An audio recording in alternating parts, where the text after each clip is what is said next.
Salam dəyərli izləyicilər, çox vacib bir məlumatı diqqətinizə çatdırıram. Əgər səhhətinizdə, xüsusən mədənizdə belə bir əlamət varsa, bu xərçəng xəstəliyinin əlaməti ola bilər. Ardını həkim Şahnaz Rüstəmovadan dinləyin və videonu paylaşa bilərsiniz. Mədə xorası və 12 barmaq bağırsaq xorası mədənin və ondan sonra gələn bağırsağın iç səthində yaranan yara deməkdir. Əgər mədədə yaranarsa, mədə xorası deyilir, 12 barmaq bağırsaqda yaranarsa, 12 barmaq bağırsağın xorası adlanır. Niyə yaranır bu xoralar? Bunun əsas səbəblərdən birinci Helicobacter pylori adlanan bakteriyadır. İkinci, çoxlu ağrı kəsici dərman içmək, xüsusilə də uzun müddət, stres və düzgün olmayan qidalanma, o cümlədən siqaret və çoxlu miqdarda spirtli içki qəbul edilərsə. Pasientlərimiz hansı şikayətlərlə bizə müraciət edir? Qarında, xüsusilə mədə üstündə yanma və ağrı hissi.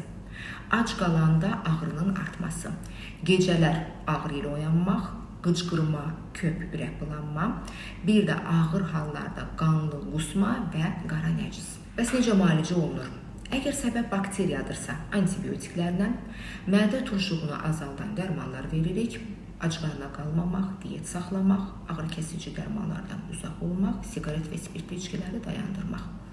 Əgər müalicə etməzsə nə olar? Onda yara qanaya bilir, mədədə deşik açıla bilir, yəni bu çox təhlükəlidir, bu xoranın perforasiyasıdır və xora xərçəngə çevrilə bilər. Ona görə vaxtında bu şikayətlər sizdə varsa, həkimə müraciət etmək şərtdir.